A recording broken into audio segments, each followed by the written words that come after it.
And welcome to Exiting the Huddle with Dan and Jacob. I'm Dan, And I'm Jacob. and it is a beautiful July 28th. Starting off the podcast today, we're going to be talking about Big Ten Media Days SEC loopholes? and FSU and Clemson bamboozled? By who, though? By who is the question? Is the question. Nebraska's on the hot seat for who knows what. Ohio State recruiting. We're going to give our ACC wins predicted by teams. And West Virginia running the transfer portal. Let's huddle up.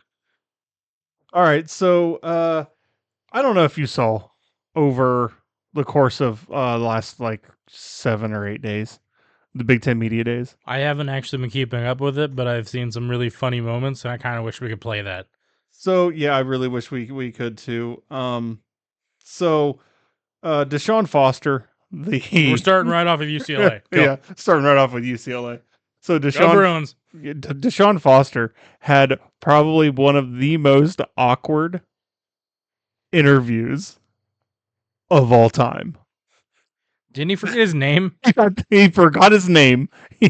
I'm pretty sure he forgot what he was supposed to be talking about with UCLA. He's all like, collectively we've won like 137 championships, and I don't know if you guys know this, but we're in LA. Where's Big Ten Media Day held? I can't remember where it was held this time. He might be zooted. You know, he is from California. Weed's legal. Yeah. he might have been a little contact high still. I'm sure he didn't, just to clarify, nobody come at me here, but like you never know. Like it's off season. They don't drug test the coach. It's fair enough. The coach is the one who issues the drug test, or is that the athletic director? Probably both. Yeah. So the Big Ten Media Days for UCLA did not start off very good. They were eventful, just not in a good way. It was, because I liked how at the end of that he was like, "Does anybody have any questions?" And nobody said anything. They're like, "We don't know what you just said. We gotta unpack the last 2 minutes and 16 seconds. We're just more confused than anything. Are you okay? Did you have a stroke?" He was all like, "I love how." Or how he said, UCLA has 127 championships, and being paired with the Big Ten, that's amazing. We belong here. And I'm like, what? Like, most of those are in like basketball and who knows what else they're good at. I don't know. Probably baseball. Could be. But it was hard to watch. It was hilarious. It was hilarious, but it was still hard to watch from a brand new coach. Chip Kelly leaves UCLA, goes to Ohio State. They put Deshaun Foster in his position, and this is the first thing you see. How loud do you think Chip Kelly was laughing? I'm gonna say he wasn't, because now it seems like he left and didn't have a plan for UCLA moving forward. So I feel like he's all like, well, shit. God damn it. Like, this guy's out here making me look bad. I wrote you cliff notes and everything. Like, dude, I gave you like a whole turnover. It's like we went over this. What were you doing? Exactly. He's probably just nervous, just to be fair. I mean, you would be too if you're at a conference you're one of the newest schools in a very big conference that just won the national championship. Yeah. It wasn't SEC. Yeah, it wasn't SEC. But can you imagine how confusing it'd be if UCLA went to the SEC? Just how confusing that would be. Yeah. So we're gonna do our first shout out right now to KJ Too Smooth, who was talking to us in our Discord a few days ago. He gave me a little bit of an insight on something.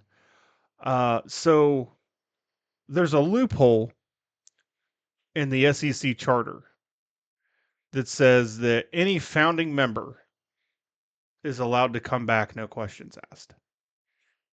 It's like Tulane. and What's that weird one? SUNY Yeah, SUNY. University. So so right now the active members of the charter that's still here is Alabama, Auburn, Florida, Georgia Tech, Kentucky, Georgia Tech's in the ACC. Georgia Tech is a founding member. Oh, so they could go back. No They could problem. go, yeah, they could go back. No questions asked. No questions asked.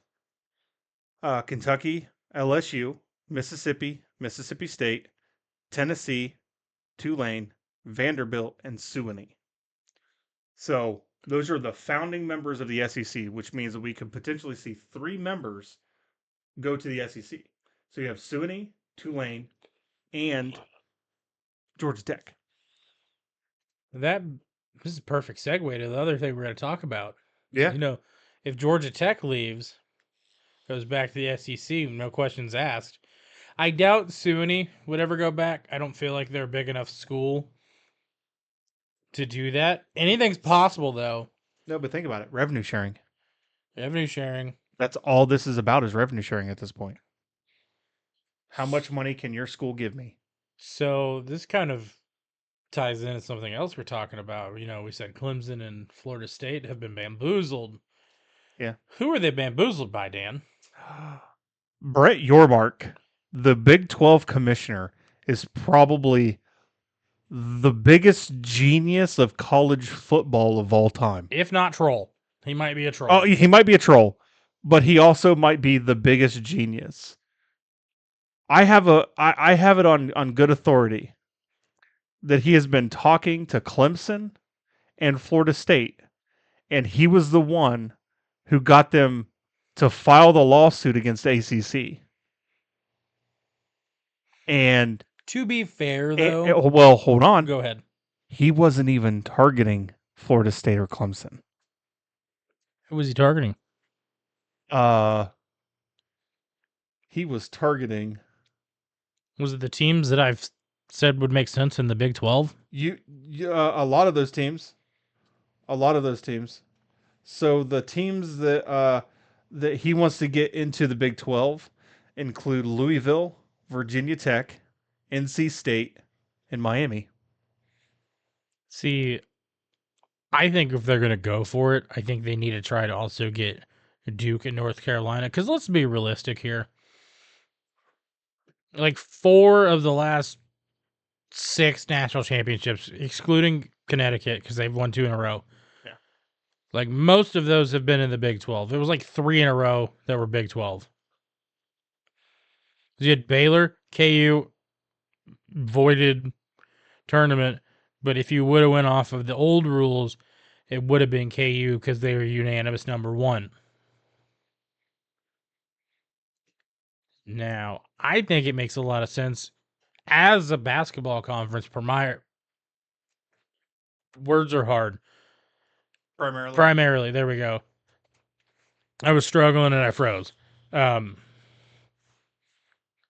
would make a lot of sense to get some of these big Virginia, North Carolina, Duke. Virginia Tech's not a bad team. Miami makes a lot of sense in the Big 12 if you consider like who else is there. If they're going to do that, Florida State and Clemson, because SEC doesn't want them. You know why? There's 2 teams in the SEC blocking Miami and Florida State from joining the SEC. Is one of them Florida? One of them is Florida. Is the other one Georgia? The other one is not Georgia. Alabama? That is the second one. Makes a lot of sense. Alabama and Florida do not want a Florida State and Miami merger to the SEC. They don't even want one team. They said one team in Florida is enough. From everything I read... Coming from Alabama, who has 2 teams. Alabama and that other one? Auburn? Yeah, that other one? Yeah. I know what I said. Yeah. That's real rich coming from them. I mean, if you think about it, Tennessee also has 2 teams. Tennessee and... Pretty sure Vanderbilt. Oh, yeah, Vanderbilt. Yeah. Are they? Are they, though? Or Mississippi that has 2. Yeah, Mississippi State. You got Kentucky is one. You got Texas, Oklahoma, Louisiana. Well, Texas and Texas A&M are both in there now. Oh yeah, they are. Yeah. I forgot about them. Yeah. Mizzou's one. That's Missouri. Oklahoma's one. Oklahoma's one. You also have, and hypothetically, if you go back to that loophole, Louisiana, you'd have LSU and Tulane. Yeah, and and I'm Tulane. pretty sure Swanee. No, Swanee's in Tennessee. Are they really? Swanee is in Tennessee. South Carolina. That's the one that doesn't make a whole lot of sense. Yeah. Georgia, if this does happen in all these teams, because what we're talking about here is potentially death to the ACC. Literally, because you have Georgia Tech leaving, which then in turn, if Georgia Tech goes to the SEC, there's going to be so many schools leaving because they're going to be like, well, this charter says that I'm allowed, so I'm going to go back. And then you'll have Clemson and Florida State, who Brett Yormark, they want out. Yeah, they want out. Well, and then here's the thing. Did you see the Big 12 is starting to cover some of the fees of these schools leaving? Yeah. But nobody wants to cover Clemson and Florida State because it's $500 million. You're looking at $1 billion to cover. Yeah, for two schools to leave $1 billion. Not including like the Wake Forests. What if they want to leave? Well, I think at the point that we're talking about, well, how much would Wake Forest be realistic? If Wake Forest wanted to leave tomorrow, how much do you think the ACC would make them pay? Would it be $500 million? Probably. You really think so? Yeah. They're a school in their conference. How much do you think the Big Ten would cost? How much? Okay, well, this is probably not a good one. Let's say Ohio State is done with the Big Ten. They want to go to the Big 12 for some reason. How much do you think the Big Ten is going to charge Ohio State to leave? You mean the Big 12? How much they're going to give them Ohio State to join the Big 12? Yeah, but they got to leave. If Ohio State wanted to leave, okay, there's three teams in the Big Ten right now. Okay, let's go with this one because this is also kind of on this about moving. Let's say Nebraska. Nebraska shot themselves in the foot. Yes. Well, how'd they do that? So this was just leaked on 24/7 Sports. Nebraska lost their AAU accreditation, which means that they have to be a research school of some kind to keep AAU accreditation. To date, there's 71 teams that are AAU accredited. Was Ohio State? Ohio State is one of them. The majority of the Big Ten. The only thing that I saw on there, I don't think Northwestern, which is very, very confusing because they are a medical school. I'm sure they have some sort of weird grandfathered in. They weren't on the list, though. They weren't on the list of AAU accredited colleges. So you have like the Princetons, the Duke, Dartmouth, Cornell, all KU. Of those, KU. Iowa, Wisconsin, Maryland, Rutgers. That team up north? Yeah, that team up north. Like most of the Big Ten colleges are AAU accredited. I think Maryland was too. Maryland still is. Maryland and KU were joined in 1909? Yeah. Ohio State was joined in 1916, and then Michigan followed in 1923. Wisconsin was one of the founding members in 1900. See, that kind of makes sense. Yeah. I feel like some of these schools are, you know what it might be that I'm thinking about it? Northwestern is a medical school. They might not be AAU accredited, but they might have some other kind of weird accreditation because they are a medical school. Maybe it's not an AAU. I don't know what all the other accreditations are. They might have something because Northwestern's not one of those teams that's just jumping out at people. No, and if there was going to be a team to get kicked out of the Big Ten for Purdue. No, it'd be Northwestern. Other than their basketball program, they really haven't done anything. Baseball, they're stagnant. Football, they've been stagnant since 2013. Since who left? Since Pat Fitzgerald. We talked about him the other day. Yeah, we were talking about him the other day. Pat Fitzgerald making some insensitive comments about certain things, and um, he shouldn't have been doing that. Hell of a coach, though. A hell of a coach. It seemed like he was always a 500 coach. There was some years he won, 10, 11 games. But Nebraska shooting themselves in the foot, losing their AAU accreditation. The Big Ten has every right, because I believe it's one of the requirements for joining the Big Ten is you having AAU accreditation. Now, you want to know who just applied for their AAU accreditation? Let me guess. Go ahead.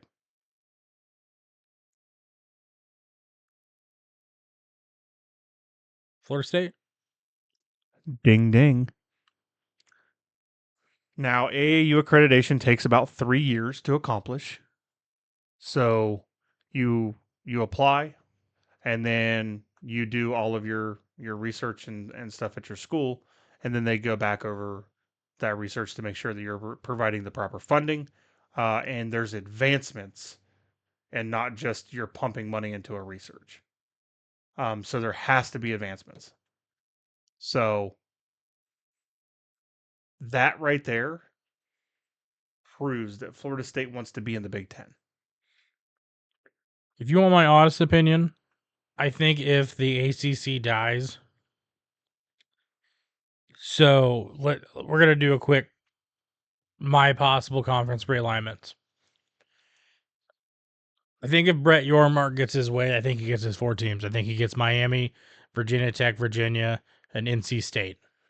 Louisville. My bad. I think that happens. I think Clemson comes along after the fact. We're on this because this might take a few years to do. I think the Big Ten drops Nebraska. Nebraska goes back to the Big 12. I like Colorado going to the Pac, where they Pac-12. belong because it makes more sense. Yeah. I think, if anything, with these AAU accreditations, maybe KU leaves the Big 12, goes to the Big 10, but they're not going by themselves. Oh no, they would take K-State. Yeah, they take that K-State. would be they would have to take K-State. Or both of them join the SEC because Mizzou's in there. That makes less sense to me. Oh, okay. I just think because there was rumors a few years ago about KU leaving the Big 12, and if anything, if KU leaves the Big 12, maybe they bring 2 teams along with them, maybe like an Iowa State and a K-State, because Iowa State, that's the Cy-Hawk Trophy, that's already a thing. Iowa, Nebraska, but Nebraska in this scenario is leaving. Yeah, fair. I think Florida State joins in the ACC. I think Boston College joins in the from the ACC to the Big Ten. That's what I meant to say. I think you would in this scenario that I'm saying, because this is total ACC is going bye-bye. Yeah. Duke, North Carolina, for some weird reason, go to the Big Ten. Wake Forest goes down to an FBS school. You mean an FCS? That's what I meant. So they could probably go like the Sun Belt or something. I don't think so. Well, here's my scenario. There's too much money in Wake Forest. Here's my scenario. Okay. You would have Georgia Tech goes back to the Georgia Tech goes to the SEC. Cal and Stanford, that are the newest teams, Cal, Stanford, and SMU, for some weird reason, go back to the Pac-12 or whatever they rename that as. Collective bargaining here.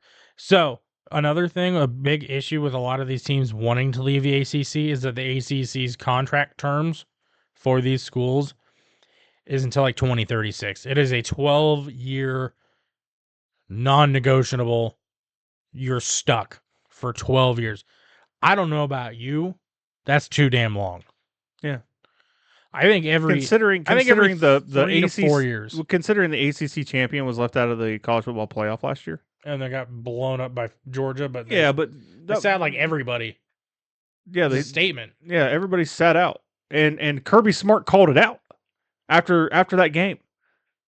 Georgia said the Kirby Smart from Georgia said that team would have been a different team playing, and this score would not have been this score had they started everybody on their roster that won them the ACC championship game. Florida State got fucked. Sideways. Yeah. It's bad. No lube. Just raw dogging it. Up the poop chute. Yeah. And at that point, I understand. As a head coach, I would have understood if my players would have set out, because at that point, what are you actually playing for? Be like let's say hypothetically, they won't ever do this because it's such a big program, and it's the same kind of thing in my opinion with a lot of people only have ever said that there are two actual powerful conferences, is the Big Ten and the SEC. When the Pac-12 was in, that was another one, but they kind of dissolved. And most of those teams went to the Big 12, the Big 10. Most of them went to the Big 12. It's 4 and 4. Yeah, but 2 went to the Big 10, 2 went to the ACC. No, 4 went to the Big 10. Oh, yeah. And then 4 went to the Big 12. Okay, so yeah. Yeah, it was. If we want a quick rundown, we're going to do a quick rundown here with all the teams that left. So we got Cal and Stanford going to the ACC. Cal and Stanford went to the ACC. You have Washington, Oregon, USC, UCLA going to the Big 10. And then you got Colorado, Arizona, Arizona State, and Utah going to the Big 12. That leaves you with Oregon State and Washington State, which I think honestly should probably go to the Big 10 because of those rivalries. And now you have that market up there. It just kind of makes sense. Maybe give them slightly less money because they're kind of an afterthought. Nope. But they won't take that. Yeah, they won't. No, they won't take that. So now they're in the Pac-12 with 2 teams. It's not advantageous for Oregon State and Washington State to join the Big Ten because they gain nothing and the Big Ten gains nothing. Do you think that Washington State and Oregon State, under any circumstances, would survive in a conference with USC, UCLA, Ohio State, Michigan, and Penn State? Good. No. Not the first year. Not the second, third, fourth, or 10th. They're a subpar 500 team every year. They might win against the Indianas, the Purdues, the Northwesterns, the occasional Iowa game when you don't have to score more than 14 points. But I don't think those 2 schools last. If they were going to join anywhere, it just makes sense for the ACC. Or the Mountain West. Mountain West would be good. Battling against like Boise State and Hawaii and yeah. Or if I was the commissioner of the Pac-2, I would probably try to absolve the Mountain West because a lot of those schools are right there. Think about it. Where it's Washington State's in Wazoo. Yeah. You have Oregon State and Corvallis. Those are 2 northeastern teams. You'd play Boise State up there. You'd play Utah State. That's pretty close. You'd play Wyoming, Colorado State. You'd play Hawaii. Who doesn't like to go play football in Hawaii? Let's just be honest. Most people, because they don't have a stadium. No, they do. It's not a real one. Hawaii? It's not a big stadium. It's like tiny. It's it's like 20,000. Yeah, I've been there. They used to play in the Honolulu Stadium. The Purple Stadium? But it's slowly deteriorating because it doesn't survive in Hawaii? Stadiums. Anything metal. Yeah. Yeah. All the seawater. Not good for it. Yeah. But I digress here. and these are all just speculations in my behalf about all these movements. But I think the next big conference to fall is the ACC, and I think when they fall, I think they're gonna fall hard. I'm talking like it's gonna be like 3 teams left. You're gonna have like Wake Forest, and I don't know. Syracuse.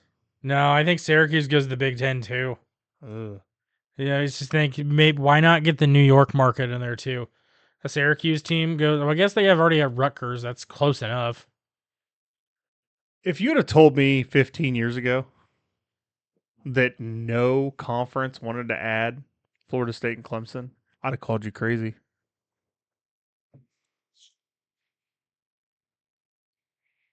If you would have told me 15 years ago that all of the moves that have happened in the last 15 years have happened, I would have called you crazy. I think it started with Nebraska and Mizzou leaving. Well, you have to realize that when that happened, it was like Nebraska left, and everyone was like, "Oh shit, Nebraska left," and then like nothing happened for like 3 years, and then Mizzou, Texas A&M, all decided they were going to leave. Who was the other one? Wasn't there another one? Colorado. Colorado left. Yeah, Colorado left. So you went from a conference that had, at that point, 11 teams to now having 8 teams. And in a last-ditch effort, they added West Virginia and TCU to bring them back up to 10 teams. And then they were like, well, we need to do something. Yeah. We need to do something now. So they had BYU, Cincinnati, UCF, and Houston. which haven't been great additions, I'm going to say. No, but basketball. Kind of. I mean, UCF did beat KU last year, which was really weird. But then it kind of opened up doors to do what they did last year, which I think all 4, except for maybe Colorado, are great additions back into the Big 12. The Big 16, whatever. The Big 16. 8, like Arizona, really solid football team, really good basketball team. Utah, really good football team.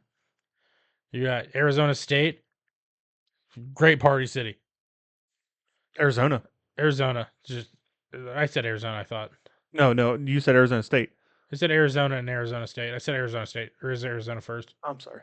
Because they have good basketball and football. Yeah. And then you get Colorado, which is closer to some of these other schools. Like, it's not super far from Iowa State. It's not super far from KU. It's not super far from K-State. Actually, you have to pass through Manhattan to get back to Lawrence from Denver. Even though we're in Boulder, it's Denver. Yeah. Everything's like a 4-hour or 3-hour flight, 3-4 hour flight, or a 9-hour drive. If I was a head coach, I'd take our bus. Be with the team on a road trip. Leave on a Friday morning at like 4 a.m. Yeah, but you're not prime time. Prime time doesn't ride a bus.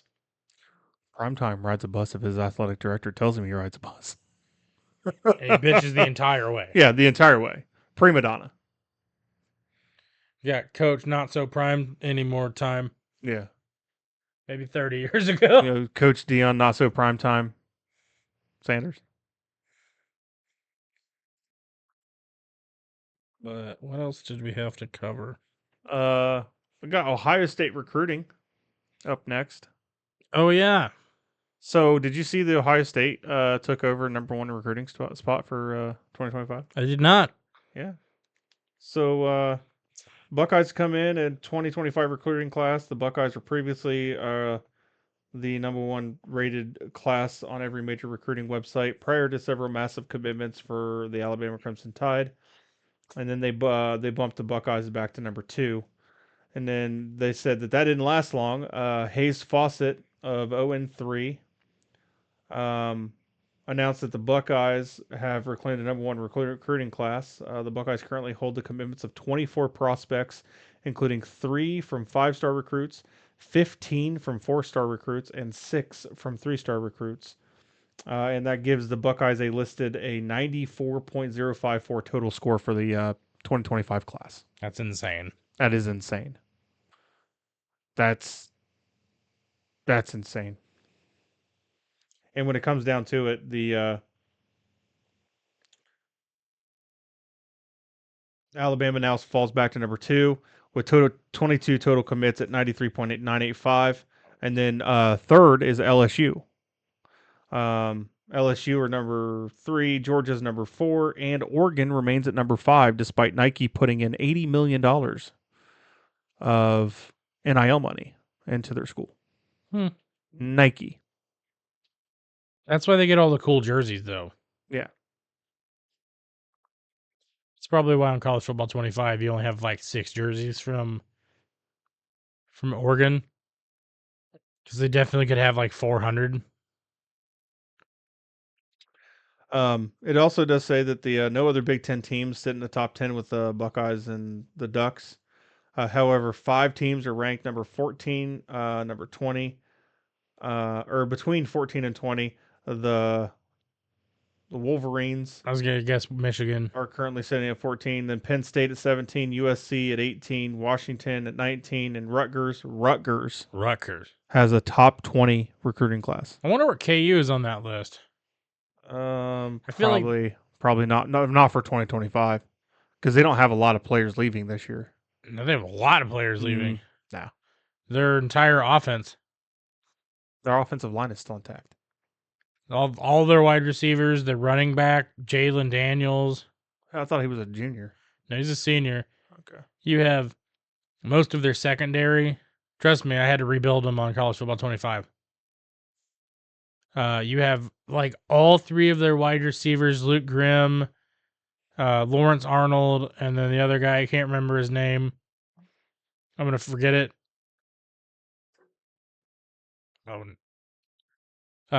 He's leaving. Jalen Daniels is leaving. Devin Neal's leaving. You have Jacoby Bryant. You have all these other players leaving. One sec. So I'd be shocked because I think KU actually signed their first 5-star recruit in like 15 years. Fair.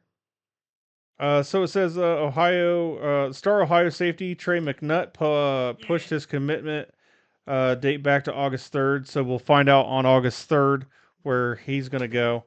And offensive tackle David Sanders Jr. on August 17th, and Jamie French on August 30th. So we're going to have potentially 3 more Ohio State recruits come in the next 20 days. You never know.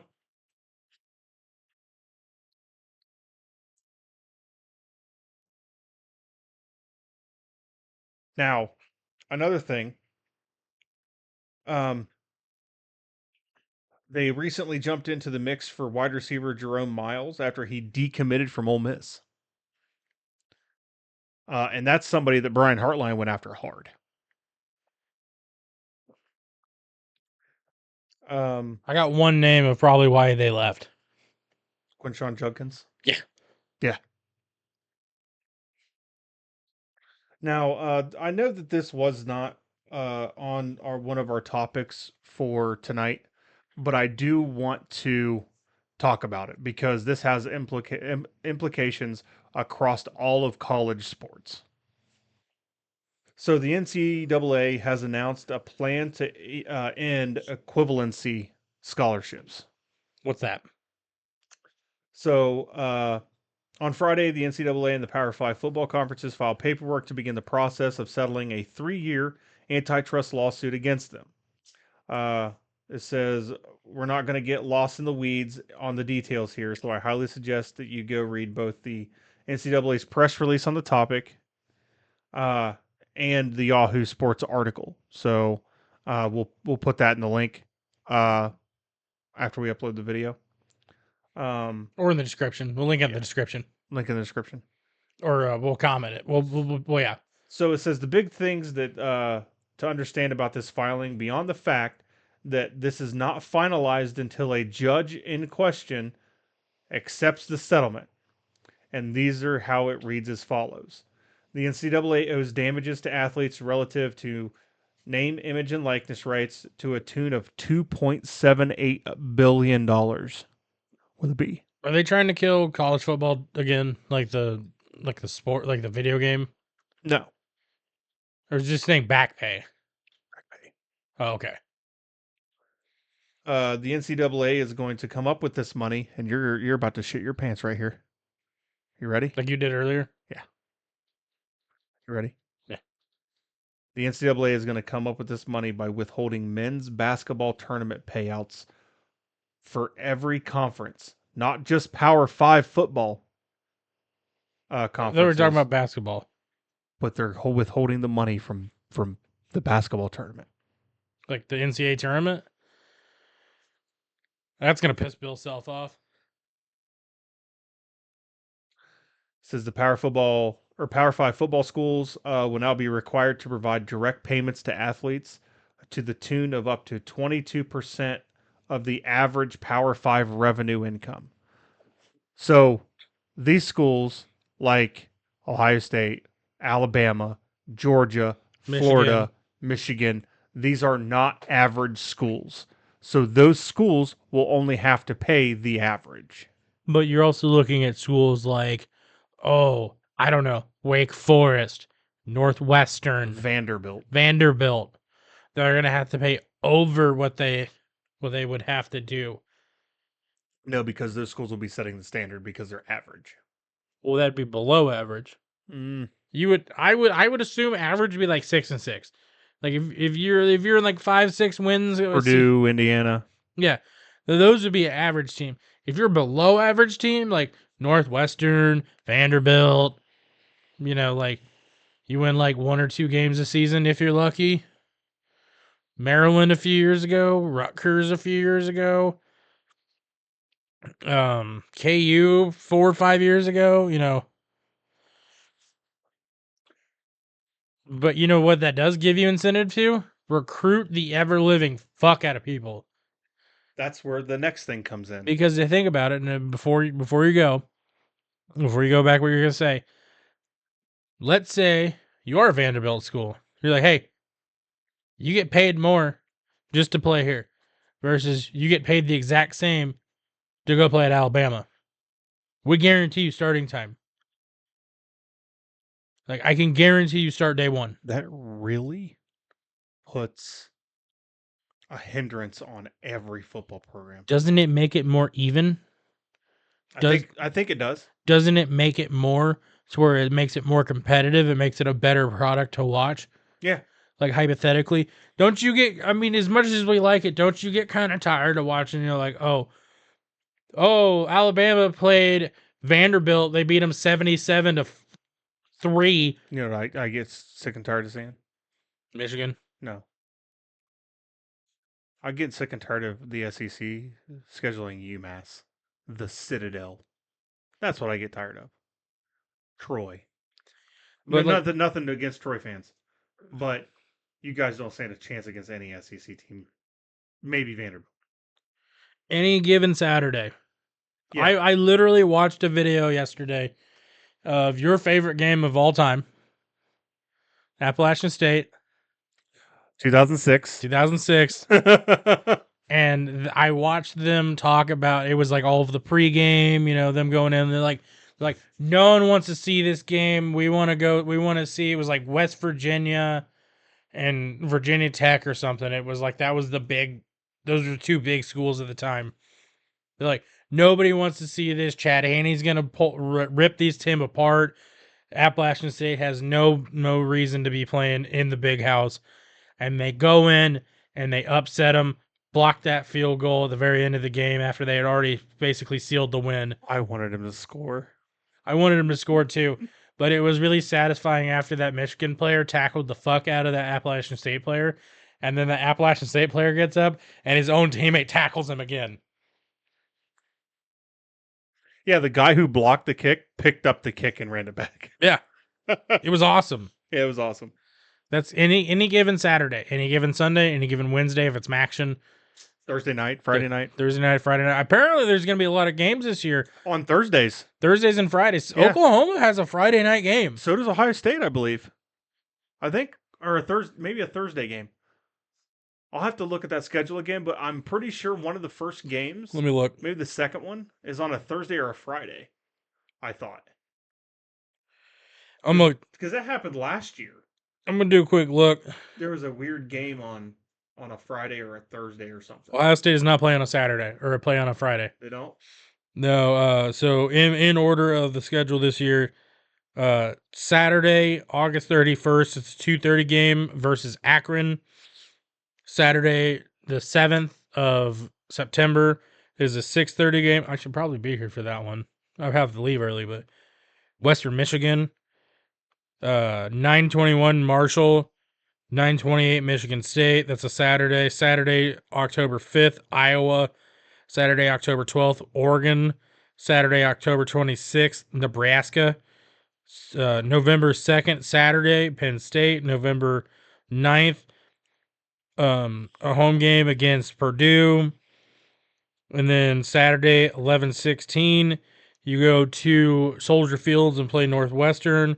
Saturday, 11/23, you play Michigan, or no, my bad, I looked at the wrong one. You play Indiana at home, and then you finish your season, regular season, November 30th against that team up north. And then what is it, December 7th? It's the Big Ten Championship. So, going down the list of this, Yep. Power 5 football athletic departments will no longer have scholarship limits. So that means hypothetically you can sign everybody and everybody you want. The only thing they have a limit for is roster limits. You will have a limit on how many people you can have on your roster, but you can have unlimited scholarships. As much as but I know what you're about to say. What's that? I think this is good for the game. It's not. I think it's good for the game because of, I said, did you hear? It's for all sports, not just football. Oh, everything. Everything. That's going to put some of these big power schools that have been, the Alabamas, the KUs of basketball, the who's really good, who just won national championship in baseball, Tennessee, I think. Do you want me to give you an example? The example that I'm getting from right here? Yeah.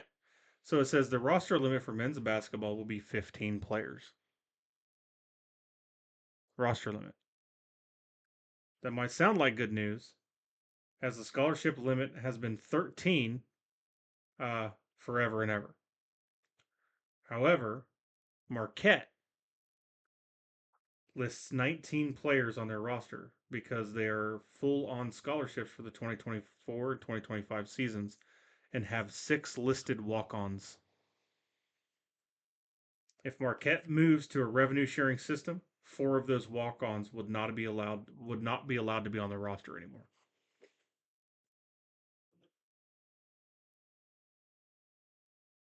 So that's bad for some people who are not good enough to get a scholarship, but good enough to walk on. Yeah.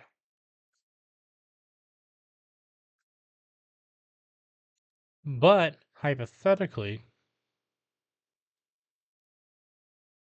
that could be good for some other schools. Maybe you can't walk on at KU, K-State, Marquette, big schools, Division 1. We'll go Division 1. Maybe you go walk on at UMKC or Wisconsin Whitewater or Michigan School for the Blind or whatever that one is you always mention for Michigan games. I see you smirking. I see that. I do that. But I think I think in the long run it's going to be good for the game. I think in the short term, I think it's going to be rough. They're listing Marquette as the team that has the most to lose. Okay, so that's just their basketball roster. A team that So hasn't been really relevant since like 2003. right, but they still compete in the tournament every year. Not really. They're normally like at best maybe a 10 seed. Yeah, but they still make it, right? Sometimes. Okay. So on this, the men's lacrosse roster lists 56 men. That's a lot. I don't know how big. I don't know how people are on it. I don't know how lacrosse works. I think there's like 6 people out there. I don't know. The lacrosse roster will now move to 48 players. It's like the NFL. 11 men on the golf roster. The new roster limit's 9. Do you really need 11 golfers? That's what most big schools take to a tourney. So Now it's 9. 32 women on the Marquette soccer roster. Their scholarship limit is 28. Um, the new deal, even if that deal doubles the payouts of Big East schools to about 8 million each, it's still a far cry short of TV deals. There's no way that smaller schools like Marquette, um, the the the George Washingtons of the world, are going to be able to compete. Grand Canyon University, whatever that is, GYU. Yeah, GYU. There's no way that these schools get to compete in the way that they want to compete, and it's sad. Um, I do think that, and I think this is the first year that revenue sharing is allowed to be a thing, and Ohio State has already committed that they are going to do revenue sharing with their student athletes, not just football, their student athletes. Volleyball, basketball, lacrosse, soccer, hockey, like everything. They will, all student athletes will be able to be part of a profit sharing program by the athletic department. And I'm with that. I'm okay with that. I am 100% okay with that. I have been advocating for colleges across the United States to pay their players since 2007, 2008. I think it makes sense to pay them something. Yeah. I don't think it makes sense to pay, like, I get, obviously, you want, like, Quinshawn Judkins probably makes $1 million a year. More? 4. 5. 7. Probably 7. Okay. That's not okay. In my mind, I think you should be able to make money. I'm okay with you making money. I think I all think it student should athletes be- should be employees of the school. I think it should be kind of like how baseball does it, Major League Baseball, to where you have your minor league teams, your single A, you make about $30,000 to $40,000 a year. That is more than enough money, especially for a college athlete, because you don't have to pay for room and board. That's enough to get you food. That's enough to buy you a car. A lot of times, food is provided for you. Yes, okay, so that's enough to buy you a car. That's enough to get you some spending money. Maybe buy you and like that's not even all of it, dude. You could partnership with a dealership and they could give you a car for NIL. Well, I mean, that's enough to buy you like a chain, or like say you want some bling. You want Yeah. you want to look fancy. You want to go home, or like say Yeah. you go to school in Connecticut and you're from West Virginia, or not West Virginia, like Southern California. Yeah. It pays for your trip to go home. It pays for, like, if you buy a car, regardless if you get a dealership, to pay for that car. You're still gonna have to pay taxes. You're still gonna have to pay. No, I have to pay taxes on that. The dealership. So a lot of the NIL They just deals, like gift you. yeah, they gift you a car, and then when you graduate, you return it. Oh, They don't have to pay taxes on shit.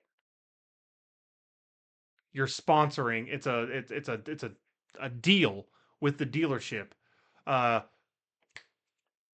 Quinn Ewers, when he went to Ohio State, got an NIL deal and got a brand new like F-250, like King Ranch or whatever they are.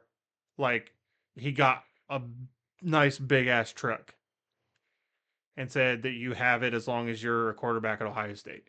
Then he leaves and he had to give the truck back. He didn't have to pay anything. He walked in there, said, "Hey, I will be in your commercials. I will do this. I will do this, and I will do this." And they said, "We'll give you a truck.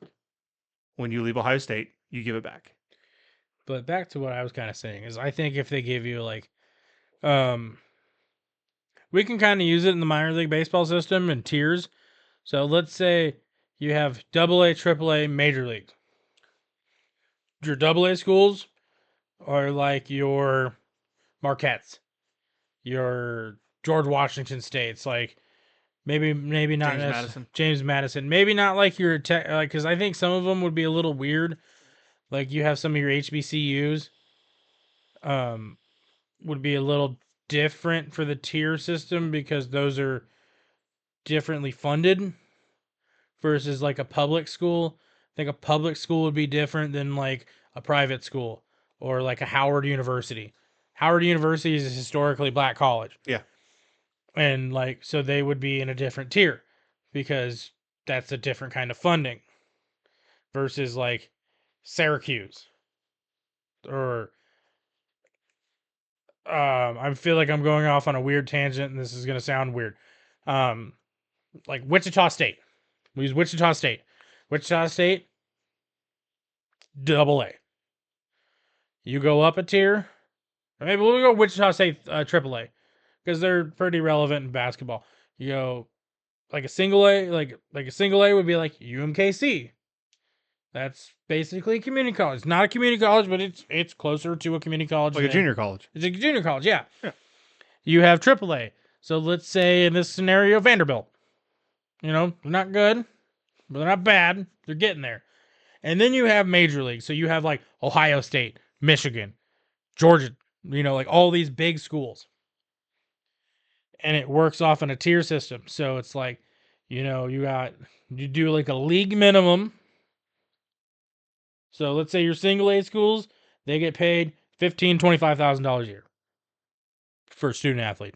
It's not a lot, but it's something. It helps you pay for, maybe you didn't get a full ride scholarship. It pays for your scholarship. It pays for room and board. It pays for X, Y, and Z. You have a AA contract. So let's say you're in a bigger school and you get $25,000 to $45,000 a year or season. We go off season. Maybe you didn't get a full ride scholarship. You're good enough. You got to walk on. Pays for room and board.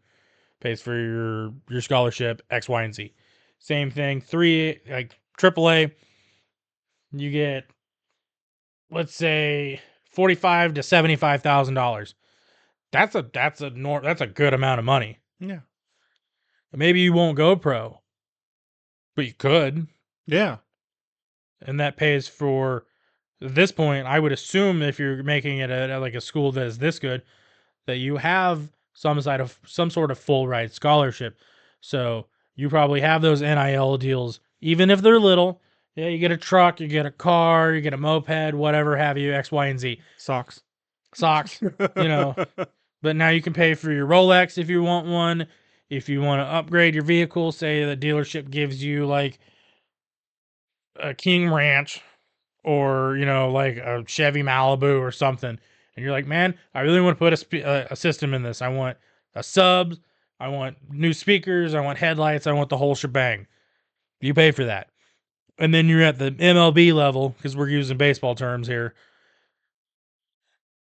And you get anywhere from that $75,000 to $150,000 a year. We'll go $250,000, $75,000 to $250,000 a year. $250,000 a year for an 18-year-old is a lot of fucking money. I've always said that the cap for college athletes needs to be set at $400,000 a year. That's the cap. Well, okay, so in that hypothetical scenario, let's say you play for an Ohio State, you play for a Kansas, you play for an Alabama. Let's say it's $100,000 to $400,000 a year. Well, at $400,000 a year, it's still what, $1.6 million over the course of your college career. If you go all years. Yeah. Which, if they do it like that, it's also probably going to incite some people. Mm-hmm. If you want my personal opinion, I think they need to get rid of the you can't go one and done in college. I think you should be able to prove yourself. I think What you do you should. mean? I think they should get rid of the you can't like you have to go. You have to go until you're a sophomore or junior or whatever. Well, in football, it is like that. In football, you have to play until your junior year. I think Yeah. they should go. You can be able to go one and done at every league, like basketball. You go in basketball. Say you're okay. Let's say you are good enough to go out and you're good enough to start for Ohio State as a quarterback. Okay. You are Quinn Ewers. You go out, you ball out, you do really good, you get enough notoriety, and you're like, you know what? I'm going to go try my hand in the NFL. Go try in the NFL. You don't get drafted, you go back to college. But you can't go back to the team you started on. Nope. The NCAA prohibits it. That's why I'm saying get rid of that rule. You can't get rid of the rule. You can't get rid of the rule. Rules are meant to be changed. Okay. There's no NFL team out there that's going to sign anybody who only played for 1 year. I beg to differ.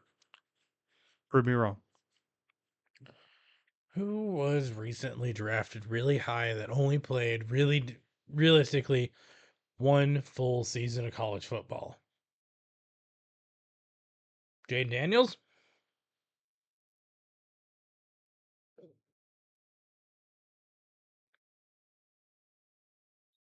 Joe Burrow? Joe Burrow didn't play 1 year. I guess he did play two. He played two. I forgot that he played that first year. But he was also a backup who had playing time. Who were they trying to draft? Who was trying to get drafted last year that ended up staying? Jalen Milroe. Jane Miller is still playing for Alabama. Yeah, but he almost went to the draft. Right. And that's his right because and if he did, he would have played one season. Won a Heisman, but still. Or no, I guess he did play two. He played two. Because he was a transfer. There's got to be one out there randomly. Oh. Joe Burrow played snaps for Ohio State. He was the backup quarterback. Then he went down to LSU. He played for 2 years. I've been proven wrong. No, shut up. Did he win the Heisman? At LSU, yeah. Yeah, he won the Heisman and a national title. Had like one of the best statistic seasons. One of the best quarterback ratings of all time. Hands down, LSU had a monster team that year. But I can think of one off the top of my head that if they would have left after their freshman season, when they started, would have made sense, would probably be Jameis Winston. he played 2 years. He sat the first year. But he sat the first year and played 2 years. So Yes, but he won a national championship and Heisman his junior year. Was it junior year? Yeah. Johnny Manziel. Johnny Manziel played 3 years. Yes, but he sat his first year. Played 2. Won the Heisman his sophomore year. Yeah.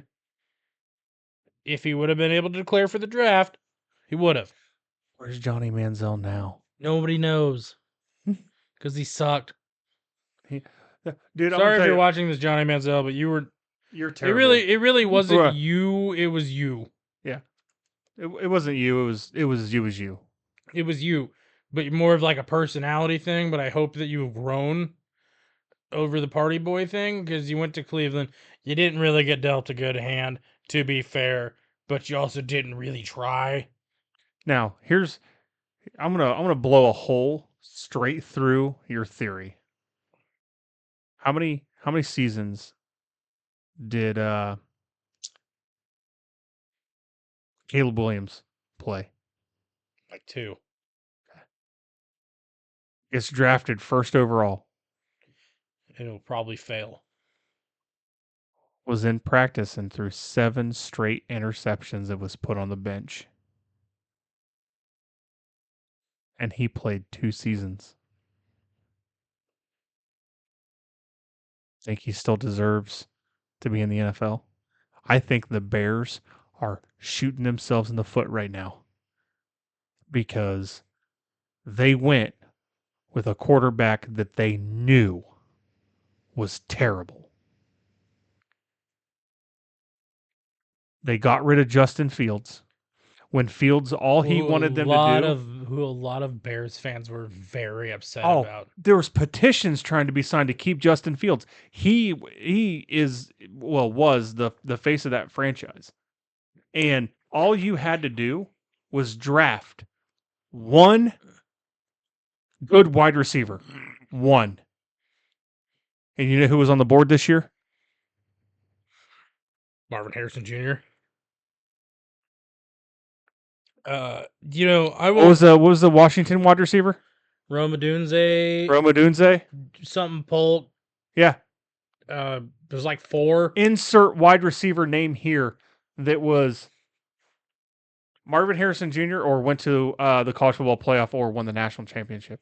You put any one of those wide receivers in Chicago. What did Justin Fields say about the Bears receiving core? Oh yeah, Justin Fields said to his coaching staff that they're drafting wide receivers who would not play 6th string at Ohio State.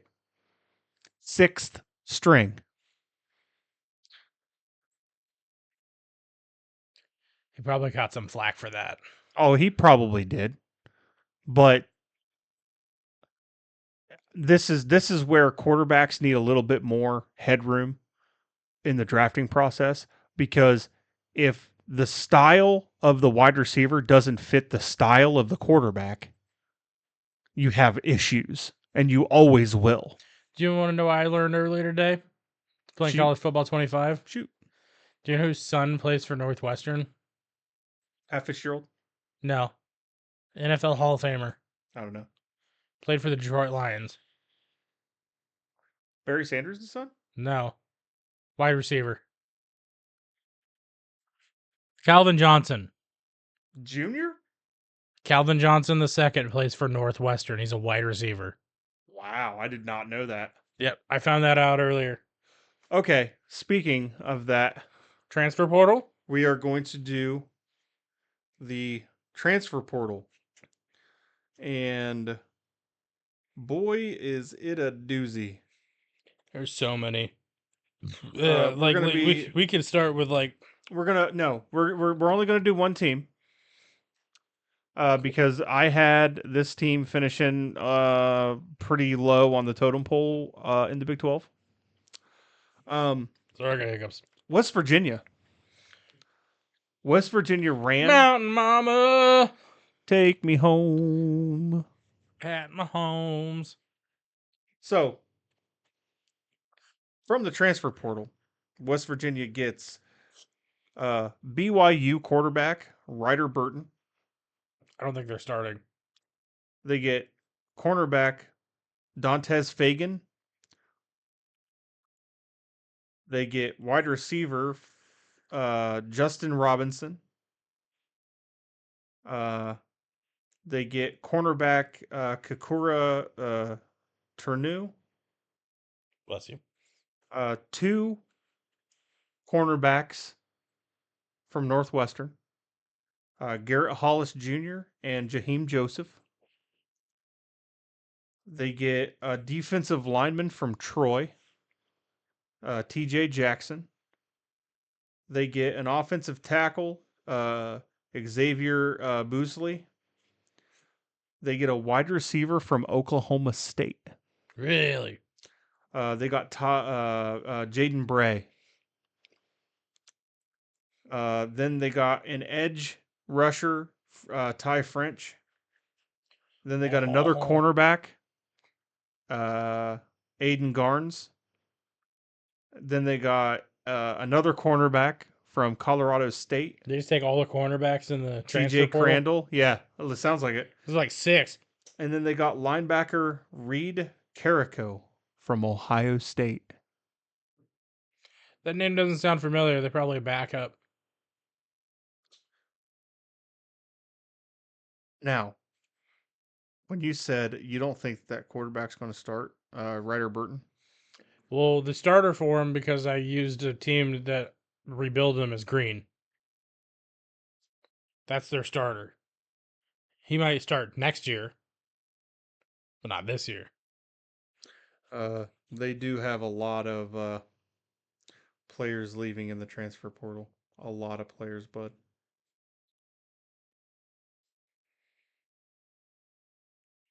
The transfer portal is, in my opinion, one of the best / worst things to happen in college football.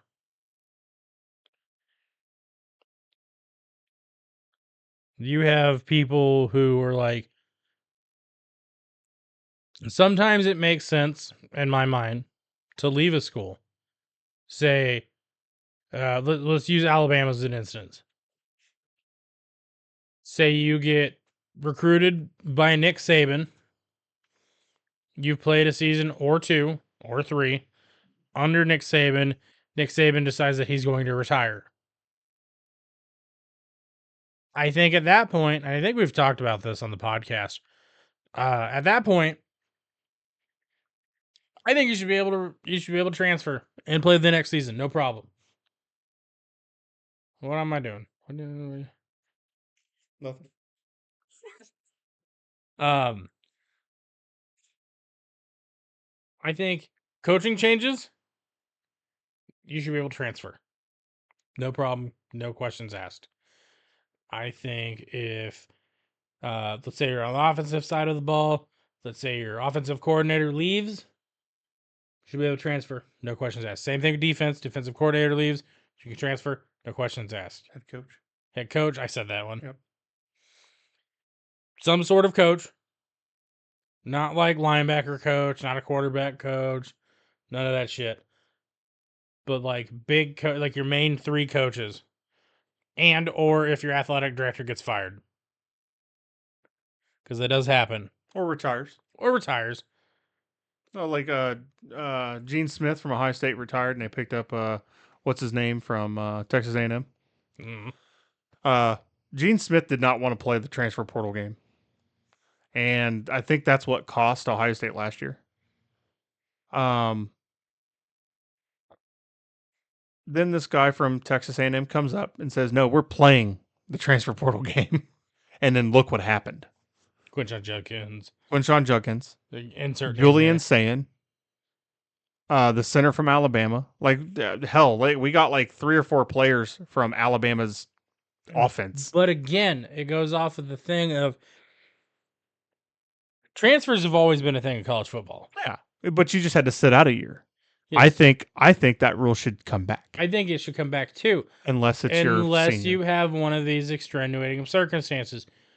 The only other possible thing that I can think of is, let's say, and this is going to be really dark, and I'm sorry, I'm going to go here. Abuse? No. Let's say you are a kid from Texas, and you get signed by a school in North Carolina. Say one of your parents dies or something, and you want to be closer to home. I think you should be able to transfer, and I think you should be able to start. Yeah. If it's like a medical family emergency, something, I think you should be able to transfer and start. Yeah. Or, start year 1. Absolutely.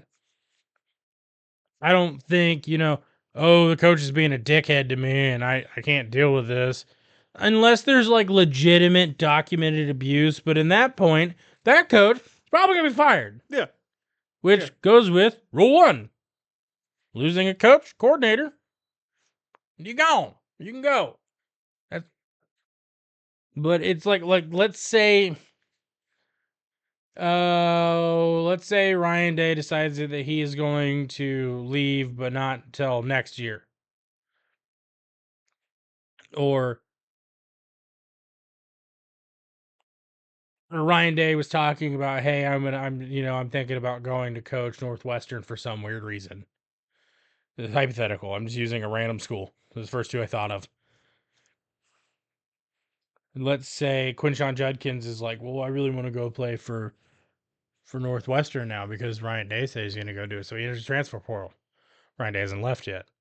He has to wait a year. But if Ryan Day got fired and then signed with Northwestern, he would be able to immediately transfer. I think that's what the rules need to be. I'm not an expert, but I'm not an expert either. but I think logistically, statistically, something else that ends in Lee. I just think it makes more sense. I think they need to get rid of the, you can immediately go and play. I think they need to, but here's the thing: if they do that, now it's actually pretty cut and dry. What I've set up. It's like Nick Saban retired, you can transfer. Ryan Day retires, you can transfer. Urban Meyer goes to the NFL for some reason, you can transfer or go to the NFL. Pretty cut and dry. Offensive coordinator, defensive coordinator, head coach, athletic director. That's 4 people. Death in the family, close relative. If from out of state, say let's say you're from Kansas, and you go and play in Florida. You go play for Miami. You're from Overland Park. Your dad dies. You go back and you want to play for KU. It's close to home. It's 45-minute drive. I think that's more than acceptable. You're right. Other than that, wait a year. How much time? We're good. Think we should go? Well, ladies and gentlemen, I just want to put out this.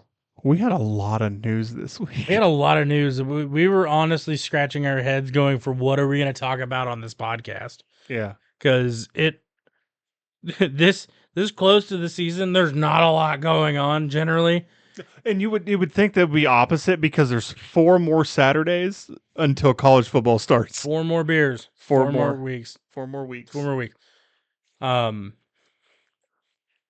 But I just want to thank you guys again for coming out, hanging out. Again, I would like to shout out KJ Too Smooth, Froba, Rome, Smoke, Bucks, Jex Rex. That's me. And Dr. Dragon Hat. That's me. Also, if you do have College Football 25 and you'd like to use a pretty dope team that I built, or Dan, I have built several. If you'd like to, you can search them up through the Created League. It's Jex Rex. What is it? Jex Rex. JEXRAX. And then if you'd like, I've made one so far. It is from my Twitch handle. I used all my logos and my emotes. I thought it was pretty dope. It's Dr. Dragon Hats, Kansas City Dragon Hats. The only problem is the field is like Dan shirt red and is really hard to play on. And I also didn't name this field, and it's just called T-Barone. But next one I'm do better.